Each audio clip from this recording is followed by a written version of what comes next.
नमस्कार। तो आज जो मैं कविता सुनाने जा रही हूँ वो मैंने कुछ ही महीने पहले लिखा। उसके बारे एक दो लाइन बताना चाहूंगी। आप सबको शायद मालूम हो कि मई 2020 में यहाँ पर एक शख्स जो कि 46 साल के थे, जॉर्ज फ्लॉयड, उनका पुलिस एट्रॉसिटी में जो डेथ हो गया। शायद आपने सुना होगा कि उनको पुलिस ने रोका था क्योंकि वो एक नकली चेक उन्होंने कहीं सबमिट किया था। और जैसा कि कई बार पुलिस एनकाउंटर में होता है, उनको जमीन पे पटक दिया एक तरह से और उनके नेक पर पुलिस ने अपना घुटना नी रख के उनसे कुछ क्वेश्चंस पूछने की कोशिश की। उस पुलिस ने नी अपना पूरे 8 मिनट 46 सेकंड उनके नेक पे रखा, जिसके दौरान जॉर्ज फ्लॉयड कहते रहे कि मैं सांस नहीं ले पा रहा हूं, आई कांट ब्रीथ। लेकिन पुलिस ने उस बात को सुना नहीं या अनसुनी कर दी और जॉर्ज फ्लॉयड का डेथ हो गया। तो ये तो क्लियर यहाँ मर्डर माना गया और उसकी वजह से काफी प्रोटेस्ट हुए। हम लोगों की हॉस्पिटल में भी प्रोटेस्ट हुआ और कई जगह प्रोटेस्ट पीसफुल थे और कई जगह जैसा होता है इतने पीसफुल नहीं। लेकिन उन सब में प्रोटेस्ट में 8 मिनट 46 सेकेंड्स के लिए लोगों ने जिस तरह जॉर्ज फ्लॉयड के नेक पर पुलिस ने नील किया था, उस तरह घुटनों के बल हम लोग भी साइलेंस में रहे। तो उसी के दौरान मैंने एक पोएम लिखा, अंग्रेजी में है, जिसका टाइटल है आई कांट ब्रीथ। मैं वही आप लोगों से शेयर करना चाहूंगी।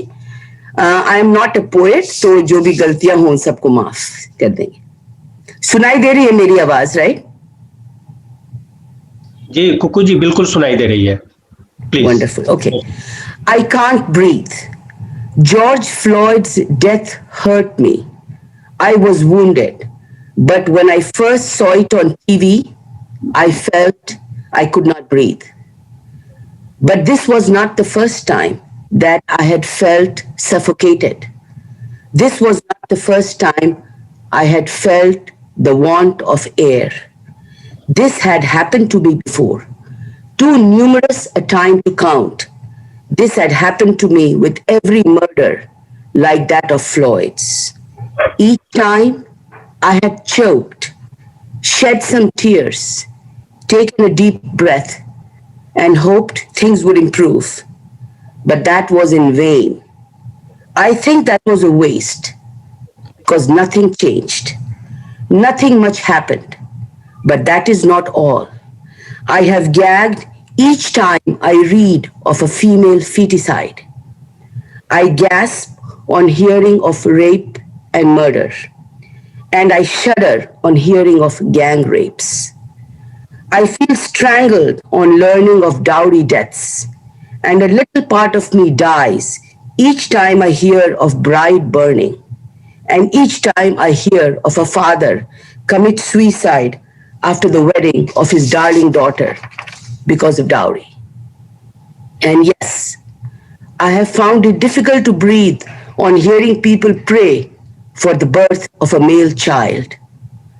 So you see, my friends, gasping, choking, drowning, and not being able to breathe have all been a part of my life.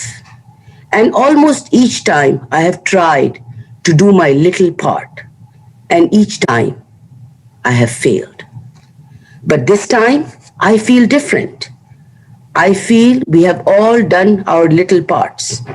We have knelt in solidarity for a full 8 minutes and 46 seconds. Yes, the time that the police officer had knelt on Floyd's neck, till he could not breathe, until he stopped breathing. I have seen people do what they could do this time. I feel good this time. I feel satisfied and maybe even victorious. Thank you. शुक्रिया कुकू जी। मुझे लगता है कि आपने जितनी मार्मिक ये कविता है जो आपने लिखी उस पूरी घटना के बाद, जिसने पूरे विश्व को एक्चुअली दहला दिया था कि ये एट्रोसिटीज़, पुलिस एट्रोसिटीज़ और ये जो चीज़ें हैं कानून के जरिए नहीं हो करके वो किस तरह से सारे देशों में, न केवल हमारे देश में बल्कि बाहर के भी देशों में उसी तरह से व्याप्त है और ख़ास करके ये जो नस्लीय जो रंग भेद की जो चीज़ें हैं या ये जो भेद-विभेद है, ये हमारे देश में भी और बाहर के देशों में भी उसी तरह से है। आपने इस तरफ इशारा किया और बहुत ही सधी हुई कविता है और काफ़ी कह सकते हैं कि अपने समय के एक दस्तावेज़ के रूप में है। बहुत शुक्रिया आपका कि आपने ये कविता हम लोगों के सामने रखी।